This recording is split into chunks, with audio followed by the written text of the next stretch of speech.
P block elements, group 16 elements. Group 16 ഉൾപ്പെടുന്ന elements ആണ് oxygen, sulfur, selenium, tellurium and polonium. 16 group elements are oxygen, sulfur, selenium, tellurium and polonium. Polonium എന്ന് പറയുന്നത് radio active element ആണ്. 16 group എലമെന്റ്സിനെ അറിയപ്പെടുന്ന പേരാണ് oxygen family. Because 16 group elements എടുത്താൽ first element, അതായത് first member of 16 group എന്ന് പറയുന്നത് oxygen ആണ്. അപ്പോൾ ഓക്സിജന്റെ പേര് ചേർത്താണ് ഇതിന് നമ്മൾ പേര് കൊടുത്തിട്ടുള്ളത് oxygen family. Then electronic configuration. Atomic number of oxygen എന്ന് പറയുന്നത് 8 ആണ്. ഇതിന്റെ സബ്ഷെൽ ഇലക്ട്രോണിക് കോൺഫിഗറേഷൻ എഴുതുവാണെങ്കിൽ 1s2, 2s2 and 2p4. Then sulfur atomic number 60, configuration 1s2, 2s2, 2p6, 3s2, 3p4. Then selenium എടുക്കുകയാണെങ്കിൽ അത് 4s2, 4p4 എന്നാകും. ടെല്ലൂറിയം എടുത്താൽ 5s2, 5p4.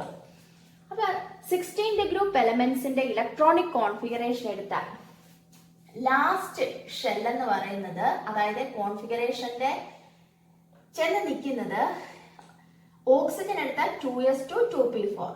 Then sulphur എടുത്താൽ 3s2, 3p4. സെലീനിയം എടുത്താൽ 4s2, 4p4.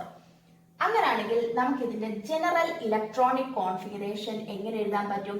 ns2, np4 എന്ന് എഴുതാവല്ലോ. Last shell ഏതാണോ അതിന്റെ S ഷെല്ലിൽ 2 ഇലക്ട്രോണും പി ഷെല്ലില് 4 ഇലക്ട്രോൺസ്. അപ്പൊ general electronic configuration of 16 group elements എന്ന് പറയുന്നത് എന്താണ്? ns2, np4. Then atomic radii. നമ്മൾ പഠിച്ചിട്ടുണ്ട് പീരിയോഡിക് ടേബിളിൽ atomic radius decreases from left to right in a period due to increase in nuclear charge. അങ്ങനെ നോക്കുവാണെങ്കിൽ 15th 16th കൂടെ കമ്പയർ ചെയ്യുവാണെങ്കിൽ ഏതിനായിരിക്കും അറ്റോമിക് റേഡിയൈ കുറവ് വരുന്നത്? 16 group elements. But in the case of a group, atomic radius increases from top to bottom. അതിനുള്ള reason പറയാം. As we move from top to bottom in a group, number of shell increases with atomic number. As a result, atomic radii increases. അങ്ങനെ നോക്കുവാണെങ്കിൽ നമ്മുടെ 16 group elements ആണ് oxygen, sulphur, selenium, tellurium, polonium. അപ്പൊ ഇതിനകത്തെ ഏറ്റവും smallest atomic size ഏതിനായിരിക്കും? ഓക്സിജന്. താഴോട്ട് വരുന്നതോറും കൂടുക. അപ്പം പൊളോണിയത്തിനായിരിക്കും അറ്റോമിക് സൈസ് ഏറ്റവും കൂടുതലും വരുന്നത്. Then ionization enthalpy. Ionization enthalpy means the energy required to remove electrons from outermost shell of an atom. ഇത് ഡിപ്പെൻഡ് ചെയ്യുന്ന ഫാക്ടേഴ്സ് ആയിരുന്നു. ഒന്ന് അറ്റോമിക് സൈസ്, ന്യൂക്ലിയർ ചാർജ്. അങ്ങനെ നോക്കുവാണെങ്കിൽ ionisation enthalpy increases from left to right. നമ്മൾ 15th ഗ്രൂപ്പും 16th കൂടെ compare ചെയ്താല് അയനൈസേഷൻ എൻതാൽപ്പി കൂടുതൽ വരുന്നത് ഏതിനായിരിക്കും? 16th ഗ്രൂപ്പിനായിരിക്കും. ലെഫ്റ്റിൽ നിന്ന് റൈറ്റിലോട്ട് വരുന്നവരും അറ്റോമിക് സൈസ് കുറയും. അതിനനുസരിച്ച് അയനൈസേഷൻ എൻതാൽപ്പി കൂടുമെന്നാണ് നമ്മൾ പഠിച്ചിട്ടുള്ളത്. അപ്പോൾ 15th 16th കൂടെ കമ്പയർ ചെയ്താൽ അയനൈസേഷൻ എൻതാൽപ്പി കൂടുതൽ വരേണ്ട ആർക്കാണ്? 16th group എലമെന്റ്സിന്. പക്ഷേ ഇവിടെ തിരിച്ചാ വരുന്നത്. 15th ഗ്രൂപ്പ് എലമെന്റ്സിന് കൂടുതലും 16th ഗ്രൂപ്പ് എലമെന്റ്സിന് കുറവാണ്. അതിനുള്ള കാരണം നിങ്ങൾ പഠിച്ചിട്ടുണ്ട്. 15th ഗ്രൂപ്പിന്റെ ഇലക്ട്രോണിക് കോൺഫിഗറേഷൻ എഴുതിയാൽ അവിടെ നമുക്ക് കിട്ടുന്നത് ഒരു ഹാഫ് ഫിൽഡ് കോൺഫിഗറേഷൻ ആയിരിക്കും. ലാസ്റ്റ് ഷെൽ എന്ന് പറയുന്നത് സബ് ഷെല്ല് പി ആയിരിക്കും. പിക്കകത്ത് 3 ഇലക്ട്രോൺസ് ആയിരിക്കും വരുന്നത്. p3 കോൺഫിഗറേഷനിലോട്ടാണ് നമ്മൾ എത്തുന്നത്. ഹാഫ് ഫിൽഡ് ഇലക്ട്രോണിക് കോൺഫിഗറേഷൻ എന്നാൽ ഒരു ആറ്റം എക്സ്ട്രാ സ്റ്റേബിൾ ആയിരിക്കും. അതുകൊണ്ടാണ് ionisation enthalpy of 15th group elements are larger than that of 16th group. This is due to the extra stable half-filled configuration of 15th group elements. Next, non-metallic character. നമ്മൾ പഠിച്ചിട്ടുണ്ട് ഒരു ഗ്രൂപ്പിൽ മുകളിൽ നിന്നും താഴോട്ട് വരുന്തോറും നോൺ മെറ്റാലിക് ക്യാരക്ടർ ഡിക്രീസ് ചെയ്യുക. കാരണം മുകളിൽ നിന്നും താഴോട്ട് വരുന്തോറും അറ്റോമിക് സൈസ് ഇൻക്രീസ് ചെയ്യും. അറ്റോമിക് സൈസും നോൺ മെറ്റാലിക് ക്യാരക്ടർ എന്ന് പറയുന്നത് ഇൻവേഴ്സിലിയാണ്. അറ്റോമിക് സൈസ് ഇൻക്രീസ് ചെയ്യുവാണെങ്കിൽ നോൺ മെറ്റാലിക് ക്യാരക്ടർ ഡിക്രീസ് ചെയ്യും. അങ്ങനെ നോക്കുവാണെങ്കിൽ 16th ഗ്രൂപ്പ് എലമെന്റ്സിൽ നോൺ മെറ്റാലിക് ക്യാരക്ടർ ഏറ്റവും കൂടുതൽ വരുന്നത് ഏതിനായിരിക്കും? Oxygen. Most non metallic element എന്ന് പറയുന്നത് ഏതാണ്? ഓക്സിജൻ. സൾഫർ എന്ന് പറയുന്നത് non metallic, typical non metallic element ആണ്. ദെൻ സെലീനിയം ടെലൂറിയോയിൽ എത്തുമ്പോഴേക്കും നോൺ മെറ്റാലിക് ക്യാരക്ടർ കുറഞ്ഞ് മെറ്റലോയിഡിലോട്ട് എത്തും. ഇത് രണ്ട് സെമി കണ്ടക്ടർ ആയിട്ടായിരിക്കും ആക്ട് ചെയ്യുന്നത്. മെറ്റലോയിഡും ആണ്, അതേപോലെ തന്നെ സെമി കണ്ടക്ടറും ആണ്. പക്ഷെ പൊളോണിയത്തിന്റെ കേസിൽ എത്തുമ്പോൾ അത് എന്തായിട്ട് മാറും? മെറ്റലായിട്ട് മാറും. നോൺ മെറ്റാലിക് ക്യാരക്ടർ കുറഞ്ഞ് പൊളോണിയത്തിൽ എത്തുമ്പോൾ അത് എന്തായിട്ട് മാറുക? മെറ്റലായിട്ട് മാറും. പിന്നെ ഇതിന്റെ പ്രത്യേകത, it is a radioactive element ആണ്. Next, elemental state. നമുക്കറിയാവുന്ന കാര്യമാണ്, ഓക്സിജൻ എടുത്തു കഴിഞ്ഞാൽ oxygen exist as a diatomic molecule. നമ്മൾ ഓക്സിജനെ റെപ്രസെന്റ് ചെയ്യുന്നത് എങ്ങനെയാണോ? O2 മോളിക്യൂൾ എന്ന. അതേസമയം സൾഫറും സെലീനിയം ടെലൂറിയം എന്ന് പറയുന്നത് ഒക്ട അറ്റോമിക് ആണ്. Octa means 8. Octa atomic means one molecule contains 8 atoms. ഇപ്പൊ സൾഫർ എടുക്കുവാണെങ്കിൽ S8 എന്നാണ് നമ്മൾ റെപ്രസെന്റ് ചെയ്യുന്നത്. 1 മോളിക്യൂൾ സൾഫർ എടുത്താൽ എത്ര സൾഫർ ആറ്റം ഉണ്ട്? 8. അപ്പോ oxygen exist as a diatomic gas while other elements means sulfur, selenium and tellurium exist as octa atomic molecule. Reason ചോദിച്ചാല് നമ്മൾ പഠിച്ചു 16th ഗ്രൂപ്പ് എലമെന്റ്സിനകത്ത് ഏറ്റവും സ്മോളസ്റ്റ് അറ്റോമിക് സൈസ് ഏതിനാണ്? ഓക്സിജൻ ആണ്. അതേപോലെ ഇലക്ട്രോൺ നെഗറ്റിവിറ്റി എന്ന് പറയുന്നതും വളരെ കൂടുതലാണ്.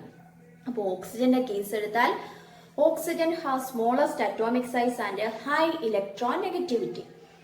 അതുകൊണ്ട് ഇത് പി മൾട്ടിപ്പിൾ ബോണ്ട് ഫോം ചെയ്യും. നമ്മൾ ഓക്സിജൻ എടുത്താൽ ഓക്സിജൻ ഡബിൾ ബോണ്ട് ഫോം ചെയ്യുന്നുണ്ട്. അതേസമയം മറ്റുള്ള എലമെന്റ്സിന്റെ കേസിൽ മൾട്ടിപ്പിൾ ബോണ്ട് ഫോർമേഷൻ നടക്കുന്നില്ല. ഇനിയും നമ്മൾ ഓക്സിജൻ ഗ്യാസ് എടുത്താൽ ധാരാളം ഓക്സിജൻ മോളിക്യൂൾസ് ഉണ്ട്. ഈ മോളിക്യൂൾസ് തമ്മിൽ അവിടെ ഇന്ററാക്ഷൻ ഉണ്ട്, ഇന്റർ മോളിക്കുലാർ അട്രാക്ഷൻ. ഇത് നോൺ പോളാർ മോളിക്യൂൾ ആണ്, പൊളാരിറ്റി ഇല്ല. നോൺ പോളാർ മോളിക്യൂൾസിന്റെ കേസിൽ ഉള്ള മോളിക്കുലാർ ഇന്ററാക്ഷൻ ആണ് വാൻ ഡെർ വാൾസ് ഫോഴ്സസ്. ഇത് ഡിപ്പെൻഡ് ചെയ്യുന്ന ഫാക്ടറാണ് അറ്റോമിക് സൈസ്. അറ്റോമിക് സൈസ് കുറയുന്നിടത്ത് വാൻ ഡെർ വാൾ ഫോഴ്സിന്റെ സ്ട്രെങ്ത് എന്ന് പറയുന്നത് കുറവായിരിക്കും. അറ്റോമിക് സൈസ് കൂടുന്നിടത്ത് വാൻ ഡെർ വാൾസ് ഫോഴ്സ്, അതായത് മോളിക്കുലാർ ഇന്ററാക്ഷൻ എന്ന് പറയുന്നത് കുറച്ചുകൂടെ സ്ട്രോങ് ആയിരിക്കും. അപ്പോൾ ഓക്സിജന്റെ കേസ് എടുക്കുവാണെങ്കിൽ ഓക്സിജന് സ്മോൾ അറ്റോമിക് സൈസ് ആണ്, ഹൈ ഇലക്ട്രോനെഗറ്റിവിറ്റി ആണ്. അതേപോലെ തന്നെ ഓക്സിജന്റെ കേസിൽ എന്ത് ഫോം ചെയ്യുന്നുണ്ട്? പി മൾട്ടിപ്പിൾ ബോണ്ട് ഫോർമേഷൻ നടക്കുന്നുണ്ട്. പിന്നെ ഇവിടുത്തെ ഇന്റർമോളിക്കുലാർ ഇന്ററാക്ഷൻ എന്ന് പറയുന്നത് വീക്ക് വാൻ ഡെർ വാൾ ഫോഴ്സസ് ആണ്. അതുകൊണ്ടാണ് ഇത് ഗേഷ്യസ് ഫോമിൽ എക്സിസ്റ്റ് ചെയ്യുന്നത്. അതൊരു ക്വസ്റ്റ്യൻ ചോദിക്കും, ഓക്സിജൻ എന്തുകൊണ്ട് ഗേഷ്യസ് ഫോമിൽ എക്സിസ്റ്റ് ചെയ്യുന്നു എന്ന് ചോദിച്ചു കഴിഞ്ഞാൽ സ്മോൾ അറ്റോമിക് സൈസ് ആയതുകൊണ്ട് ഇന്റർമോളിക്കുലാർ അട്രാക്ഷൻ എന്ന് പറയുന്നത് വീക്ക് വാൻ ഡെർ വാൾ ഫോഴ്സസ് ആണ്. അപ്പൊ ഓക്സിജൻ ഡയറ്റോമിക് മോളിക്യൂളായിട്ട് എക്സിസ്റ്റ് ചെയ്യാനുള്ള കാരണം ഒന്ന് small atomic size, high electronegativity, formation of P multiple bonds and week van der wall forces between the molecules. പക്ഷെ സൾഫറിന്റെ case എടുത്താൽ അറ്റോമിക് സൈസ് കുറച്ചുകൂടെ കൂടുതലാണ്. അവിടുത്തെ ഇലക്ട്രോനെഗറ്റിവിറ്റി കുറവാണ്, അറ്റോമിക് സൈസ് കുറച്ചുകൂടെ കൂടുതലാണെന്ന് നമ്മൾ പറഞ്ഞു. പിന്നെ അത് എന്ത് ഫോം ചെയ്യുന്നില്ല? മൾട്ടിപ്പിൾ ബോണ്ട് ഫോർമേഷൻ നടക്കുന്നില്ല. പിന്നെ വാൻ ഡെർ വാൾ ഫോഴ്സ് എന്ന് പറയുന്നത് കുറച്ചുകൂടെ സ്ട്രോങ് ആയിരിക്കും. അപ്പൊ ഈ കാരണങ്ങൾ കൊണ്ടാണ് സൾഫർ ഒക്ടാറ്റോമിക് മോളിക്യൂൾസ് ആണ്. അതേപോലെ തന്നെ ഏത് സ്റ്റേറ്റിലും എക്സിസ്റ്റ് ചെയ്യുന്നത്? സോളിഡ് സ്റ്റേറ്റിൽ. അപ്പൊ സൾഫർ എന്തുകൊണ്ട് സോളിഡ് സ്റ്റേറ്റിൽ എക്സിസ്റ്റ് ചെയ്യുന്നു എന്ന് ചോദിച്ചു കഴിഞ്ഞാല് അറ്റോമിക് സൈസ് ലാർജ് ആണ് as compared to oxygen. So intermolecular attraction that is van der Waal force എന്ന് പറയുന്നത് സ്ട്രോങ് ആയിരിക്കും. അപ്പൊ നമ്മൾ 2 ക്വസ്റ്റ്യന്റെ ആൻസർ പഠിച്ചു. ഫസ്റ്റ് ഓക്സിജൻ ഡയറ്റോമിക് ആണ്, അതേപോലെ തന്നെ സൾഫർ എന്ന് പറയുന്നത് polyatomic. Reason small atomic size, high electronegativity and p bond formation. സൾഫറിന്റെ കേസിൽ പറയുവാണെങ്കിൽ അറ്റോമിക് സൈസ് ഓക്സിജനെക്കാട്ടി കൂടുതലാണ്, അപ്പൊ ഇലക്ട്രോനെഗറ്റിവിറ്റിയും കൂടുതലായിരിക്കും, പിന്നെ മൾട്ടിപ്പിൾ ബോണ്ട് ഫോർമേഷൻ നടക്കുന്നില്ല. ഇനി ഓക്സിജൻ എന്ന് പറയുന്നത് ഗേഷ്യസ് ഫോമിലാണ്, ബട്ട് സൾഫർ എന്ന് പറയുന്നത് സോളിഡ് സ്റ്റേറ്റ്. അതിനുള്ള കാരണം in the case of oxygen due to small atomic size the intermolecular attraction is weak, that is weak van der Waal force of attraction. പക്ഷെ സൾഫറിന്റെ കേസിൽ എന്ന് പറയുമ്പോൾ അതെന്തായിരിക്കും?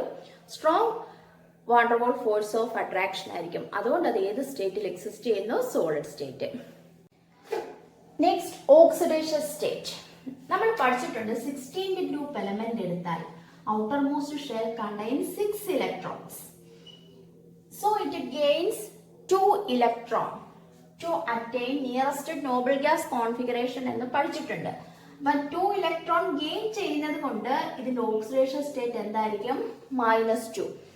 ഇനി നോൺ മെറ്റൽസ് ഇലക്ട്രോണിനെ ഗെയിൻ ചെയ്യുമെന്നും മെറ്റൽസ് ഇലക്ട്രോണിനെ ലൂസ് ചെയ്യുമെന്നും നമ്മൾ പഠിച്ചിട്ടുണ്ട്. ഇവിടെ നോക്കുവാണെങ്കിൽ ഓക്സിജന് നോൺ മെറ്റാലിക് ക്യാരക്ടർ ആണെന്നും പൊളോണിയത്തിന് മെറ്റാലിക് ക്യാരക്ടർ ആണെന്നും നമ്മൾ പഠിച്ചിട്ടുണ്ട്. അപ്പോൾ ഓക്സിജൻ ഏത് ഓക്സിഡേഷൻ സ്റ്റേറ്റ് കാണിക്കുന്നുണ്ടോ? -2. അതുപോലെ സൾഫറും -2 ഓക്സിഡേഷൻ സ്റ്റേറ്റ് കാണിക്കും. പക്ഷെ താഴോട്ട് വരുന്തോറും മെറ്റാലിക് ക്യാരക്ടർ ഇൻക്രീസ് ചെയ്യുന്നതിനനുസരിച്ച് ഈ -2 എന്നുള്ളത് മാറിയിട്ട് അത് എന്തായിട്ടായിരിക്കും മാറുന്നത്? ഒരു പോസിറ്റീവ് ഓക്സിഡേഷൻ സ്റ്റേറ്റിലോട്ടായിരിക്കും എത്തുന്നത്. നമുക്ക് നോക്കാം. ഓക്സിജൻ എടുത്താൽ അറ്റോമിക് നമ്പർ 6 ആയതുകൊണ്ട് configuration 1s2, 2s2, 2p4. Then sulphur എടുത്താൽ 1s2, 2s2, 2p6, 3s2, 3p4. നമ്മൾ പഠിച്ചിട്ടുണ്ട് കെ ഷെൽ. ഫസ്റ്റ് ഷെൽ എടുത്താൽ അതിനൊരൊറ്റ സബ് ഷെല്ലേ ഉള്ളൂ, 1s. എൽ എടുത്താൽ സെക്കൻഡ് ഷെല്ല, അതിനകത്ത് 2s വരുന്നുണ്ട്, 2p ഉണ്ട്. എം എടുത്താലോ 3s, 3p, 3d. അപ്പം ഡി സബ് ഷെൽ സ്റ്റാർട്ട് ചെയ്യുന്നത് ഇവിടെ തൊട്ടാണ്? Third shell. അപ്പൊ ഓക്സിജന്റെ കേസ് എടുക്കുവാണെങ്കിൽ അവിടെ ഡി സബ് ഷെൽ ഇല്ല. പക്ഷെ സൾഫർ എടുത്തു കഴിഞ്ഞാൽ തേർഡ് ഷെൽ ഉണ്ട് സൾഫറിന്. അപ്പൊ ഇവിടെ 3d ഷെൽ ഉണ്ട്. പക്ഷെ അവിടെ ഇലക്ട്രോൺ എന്താണ്? വേക്കന്റ് ആയിട്ടാണ് എങ്കിൽ പോലും അവിടെ എന്തുണ്ട്? 3d സബ് ഷെൽ ഉണ്ട്. അതുപോലെ താഴോട്ട് വരുമ്പോൾ എല്ലായിടത്തും എന്ത് വരുന്നുണ്ട്? 3d സബ് ഷെല്ല് വരുന്നുണ്ട്. അപ്പൊ നമ്മൾ ഇതിന്റെ കോൺഫിഗറേഷൻ നോക്കിയാല് നമ്മൾ പറഞ്ഞു ജനറൽ ns2 nb4 ആണെന്ന് പറഞ്ഞു. അപ്പൊ എസിനകത്ത് 2 ഇലക്ട്രോൺ ആണ്. ഇനി പിക്കകത്താണെങ്കിൽ ns np, പിക്ക് 3 സബ് ഷെൽ ഉണ്ട്. ടോട്ടൽ ഇവിടെ എത്ര ഇലക്ട്രോൺസ് ഉണ്ടോ? 4. അപ്പൊ 1 2 3 4.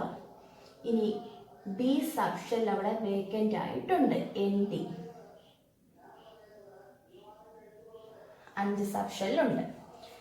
അപ്പോൾ ചില കേസിൽ ഇവിടെ ഇപ്പം അൺപെയർഡ് ആയിട്ടാണ് നിൽക്കുന്നത്, പെയർ ചെയ്യാതെ നിൽക്കുക. അപ്പൊ ചില കേസിൽ ഈ 2 ഇലക്ട്രോണിനെ അതങ്ങ് നഷ്ടപ്പെടുത്തും. കാരണം ഒറ്റയ്ക്ക് നിൽക്കുവാകുമ്പം ഇത് സ്റ്റേബിൾ അല്ല. ഈ 2 ഇലക്ട്രോണിനെ ഇത് കളയും. നമ്മൾ സൾഫർ തൊട്ട് താഴോട്ടുള്ള കേസിന്റെ ആണ് പറയുന്നത്. ഈ 2 ഇലക്ട്രോണിനെ നഷ്ടപ്പെടുത്തിയാൽ അത് ഏത് ഓക്സിഡേഷൻ സ്റ്റേറ്റ് കാണിക്കാം? +2. ഇനി എനർജി അബ്സോർബ് ചെയ്തിട്ട് എക്സൈറ്റേഷൻ നടന്ന് ഈ പെയർഡ് ആയിട്ടുള്ള ഈ ഒരു ഇലക്ട്രോണ് ഡിയിലോട്ട് വരും. അപ്പൊ ഇവിടെ ഒരു സിംഗിൾ ഇലക്ട്രോൺ ആയി, ഇവിടുത്തെ ഈ ഒരു ഇലക്ട്രോൺ അങ്ങ് പോയി. അതായത് എക്സൈറ്റേഷൻ നടന്ന് ഈ ഇലക്ട്രോൺ എങ്ങോട്ട് വന്ന് ഡിയിൽ. അപ്പൊ ഇവിടെ എത്ര അൺപെയർഡ് ഇലക്ട്രോൺ ഉണ്ട്? 4 അൺപെയർഡ് ഇലക്ട്രോൺസ് ഉണ്ട്. അപ്പൊ ഈ 4 അൺപെയർഡ് ഇലക്ട്രോൺസിനെ നഷ്ടപ്പെടുത്തുമ്പോൾ ഇത് ഏത് ഓക്സിഡേഷൻ സ്റ്റേറ്റ് കാണിക്കും? +4. അതേപോലെ എസിലെ ഈ ഒരു ഇലക്ട്രോണും എക്സൈറ്റേഷൻ നടന്ന് ഡിയിലോട്ട് വരും. അപ്പം ടോട്ടൽ ഇവിടെ ഇപ്പൊ എത്ര അൺപെയർഡ് ഇലക്ട്രോൺസ് വരുന്നുണ്ട്? 6. അപ്പൊ ഇത് ഏത് ഓക്സിഡേഷൻ സ്റ്റേറ്റ് കാണിക്കും? +6. അപ്പൊ -2 ഓക്സിഡേഷൻ സ്റ്റേറ്റ് കാണിക്കുന്നത് ഏത് മാത്രമേ ഉള്ളൂ? ഓക്സിജൻ. പക്ഷേ സൾഫർ തൊട്ട് താഴോട്ട് വരുന്നതോറും ഇത് പോസിറ്റീവ് ഓക്സിഡേഷൻ സ്റ്റേറ്റ് കാണിക്കും. ഏതൊക്കെയാണ് 16 ഗ്രൂപ്പിനകത്ത് വരുന്ന പോസിറ്റീവ് ഓക്സിഡേഷൻ സ്റ്റേറ്റ്? +2, +4 ആൻഡ് +6. പക്ഷേ പൊളോണിയത്തിന്റെ കേസ് എത്തുമ്പോഴേക്കും ഈ +6 ഓക്സിഡേഷൻ സ്റ്റേറ്റ് എന്ന് പറയുന്നത് അത്ര സ്റ്റേബിൾ അല്ല. അപ്പൊ അതൊരു ക്വസ്റ്റ്യൻ ആയിട്ട് ചോദിക്കും. The stability of +6 oxidation state decreases down the group. അതായത് പൊളോണിയത്തിലോട്ട് എത്തുമ്പോഴേക്കും ഈ +6 ഓക്സിഡേഷൻ സ്റ്റേറ്റിന്റെ സ്റ്റെബിലിറ്റി കുറയുന്നു. എന്ന് പറഞ്ഞാൽ +6-നെക്കാട്ടും അത് ഏതൊക്കെ ഓക്സിഡേഷൻ സ്റ്റേറ്റ് ആയിരിക്കും കാണിക്കുന്നത്? +4ഉം +2. +4 ആയിരിക്കും കോമൺ ആയിട്ട്. ഇതിനുള്ള റീസൺ നിങ്ങൾ പഠിച്ചാൽ due to inert pair effect. Hydrates എന്തുവാന്ന് നിങ്ങൾക്ക് അറിയാം. ഹൈഡ്രജൻ മറ്റുള്ള എലമെന്റുമായിട്ട് കമ്പൈൻ ചെയ്യുമ്പോൾ കിട്ടുന്ന ബൈനറി കോമ്പൗണ്ട്സ്. നമ്മൾ ഇവിടത്തെ എലമെന്റ്സ് ആണ് ഓക്സിജനും ഹൈഡ്രജനോട് കമ്പൈൻ ചെയ്താൽ നമുക്ക് കിട്ടുന്ന ഹൈഡ്രൈഡ് ആണ് വാട്ടർ. നിങ്ങൾക്ക് എല്ലാവർക്കും അറിയാവുന്നതാണ് water. Then hydrogen reacts with the sulfur to form hydrogen sulfate H2S. Similarly, selenium to form H2Sc, then H2Te. Polonium radio active ആയതുകൊണ്ട് നമുക്ക് അതിനെ മാറ്റി നിർത്താം. അപ്പൊ 16 ഗ്രൂപ്പിനകത്ത് വരുന്ന ഹൈഡ്രേറ്റ്സ് ആണ് water H2O, H2S, H2Sc and H2Te. ഇതിനകത്തെ തെർമൽ സ്റ്റെബിലിറ്റി നോക്കുകയാണെങ്കിൽ തെർമൽ സ്റ്റെബിലിറ്റി ഏറ്റവും കൂടുതൽ വരുന്ന ഏതിനായിരിക്കും? H2O is greater than H2S is greater than H2Sc is greater than H2Te. ഇതിനുള്ള റീസൺ നിങ്ങൾ പഠിച്ചായിരുന്നു 15 ഗ്രൂപ്പ് പഠിച്ചപ്പോൾ. From top to bottom in a group atomic size increases. As a result, bond dissociation enthalpy decreases. Atomic size increase ചെയ്യുമ്പോൾ bond dissociation enthalpy decrease ചെയ്യും. അതായത് bond കുറച്ചുകൂടെ വീക്കായിട്ട് മാറുമ്പോൾ പെട്ടെന്ന് ഇതിന് ബ്രേക്ക് ചെയ്യാനായിട്ട് പറ്റും. അതുകൊണ്ടാണ് തെർമൽ സ്റ്റെബിലിറ്റി എപ്പോഴും ഓർത്തോണം ഏറ്റവും കൂടുതൽ വരുന്നത് ടോപ്പിൽ വരുന്ന എലമെന്റിന്റെ ഹൈഡ്രേറ്റ്സിനായിരിക്കും. ദെൻ റെഡ്യൂസിങ് പവർ നേരെ ഓപ്പോസിറ്റ് ആണ് റെഡ്യൂസിങ് പവർ. റെഡ്യൂസിങ് ഏജന്റ് എന്ന് പറഞ്ഞാൽ ഹൈഡ്രജനെ പെട്ടെന്ന് കൊടുക്കാൻ പറ്റുന്നതിനാണ് റെഡ്യൂസിങ് പവർ കൂടുതൽ. അപ്പൊ തെർമൽ സ്റ്റെബിലിറ്റി ഏറ്റവും കുറവ് വരുന്നത് ഏതിനാണ്? H2Te. അപ്പൊ ഇതായിരിക്കുമല്ലോ പെട്ടെന്ന് ഹൈഡ്രജനെ കൊടുക്കാൻ പറ്റുന്നത്. അപ്പൊ ഇതായിരിക്കും സ്ട്രോങ് റെഡ്യൂസിങ് ഏജന്റ്. അപ്പൊ റെഡ്യൂസിങ് പവർ നോക്കുവാണെങ്കിൽ H2Te is greater than H2Sc is greater than H2S is greater than H2O. ഇതേ ഓർഡർ തന്നെ ആയിരിക്കും അസിഡിക്. ഹൈഡ്രജനെ പെട്ടെന്ന് ലിബറേറ്റ് ചെയ്യാൻ പറ്റുന്ന ഏതാണോ അതായിരിക്കും സ്ട്രോങ് ആസിഡ്. തെർമൽ സ്റ്റെബിലിറ്റി ഏറ്റവും കുറവ് H2Te ആണ്. അതുകൊണ്ട് അസിഡിക് ക്യാരക്ടർ ഏറ്റവും കൂടുതൽ വരുന്ന ഏതിനായിരിക്കും? H2Te. ഏറ്റവും കുറവ് വാട്ടറിനായിരിക്കും. ഇതിന്റെ മൂന്നിന്റെയും റീസൺ സെയിം തന്നെ ആയിരിക്കും. Atomic size increases from top to bottom in a group. As a result, bond dissociation enthalpy decreases. ഇനി ഹൈഡ്രൈഡ് കമ്പയർ ചെയ്യുവാണെങ്കിൽ വാട്ടർ ലിക്വിഡ് സ്റ്റേറ്റിൽ എക്സിസ്റ്റ് ചെയ്യുന്നത്, but H2S is A gas. ഇനി ഇവിടെ ഒരു ക്വസ്റ്റ്യൻ വരുന്നുണ്ട്. H2O is A liquid but H2S is A gas. ഇതിനുള്ള reason ചോദിച്ചാൽ വാട്ടറിന്റെ കേസ് എടുത്താൽ അവിടുത്തെ വാട്ടർ മോളിക്യൂൾസ് തമ്മിൽ അസോസിയേറ്റ് ചെയ്തിട്ടുള്ള ബോണ്ടാണ് ഹൈഡ്രജൻ ബോണ്ട്. ഹൈഡ്രജൻ ബോണ്ടിന്റെ പ്രസൻസ് മൂലമാണ് അവിടെ എന്ത് വരുന്നത്? ഹൈ ബോയിലിംഗ് പോയിന്റും അതുപോലെ തന്നെ ഏത് സ്റ്റേറ്റിലും എക്സിസ്റ്റ് ചെയ്യുന്നത്? ലിക്വിഡ് സ്റ്റേറ്റിലും എക്സിസ്റ്റ് ചെയ്യുന്നത്. ഇനി ഇപ്പം നമ്മൾ വാട്ടർ എടുക്കുവാണെങ്കിൽ HOH ഇങ്ങനെ ധാരാളം എന്തുണ്ട്? വാട്ടർ മോളിക്യൂൾസ് ഉണ്ട്. ഓക്സിജന് ഇലക്ട്രോൺ നെഗറ്റിവിറ്റി കൂടുതലാണ്. അപ്പൊ ഇലക്ട്രോൺ നെഗറ്റിവിറ്റി കൂടിയ ഓക്സിജനും ഹൈഡ്രജനും തമ്മിൽ ഇവിടെ എന്തുണ്ട്? ബോണ്ടുണ്ട്. ഇങ്ങനെ ഹൈഡ്രജൻ ബോണ്ട് വഴി മോളിക്യൂൾസിനെ എല്ലാം കൂടെ അസോസിയേറ്റ് ചെയ്തിരിക്കുക. ഓക്സിജനും ഹൈഡ്രജനും തമ്മിലുള്ള ബോണ്ടാണ് ഹൈഡ്രജൻ ബോണ്ട്. അപ്പൊ ഈ ഹൈഡ്രജൻ ബോണ്ടിന്റെ പ്രസൻസ് മൂലമാണ് ലിക്വിഡ് സ്റ്റേറ്റിലും എക്സിസ്റ്റ് ചെയ്യുന്നത്. അതേപോലെ തന്നെ ബോയിലിംഗ് പോയിന്റ് ഹൈ ആകാനുള്ള റീസൺ. അപ്പം water exist as a liquid എന്നോ അല്ലെങ്കിൽ water has high boiling point എന്നോ ചോദിച്ചു കഴിഞ്ഞാൽ due to the presence of hydrogen bond, or in water Hydrogen molecules are associated through hydrogen bonding. So water has high boiling point or water exists as a liquid.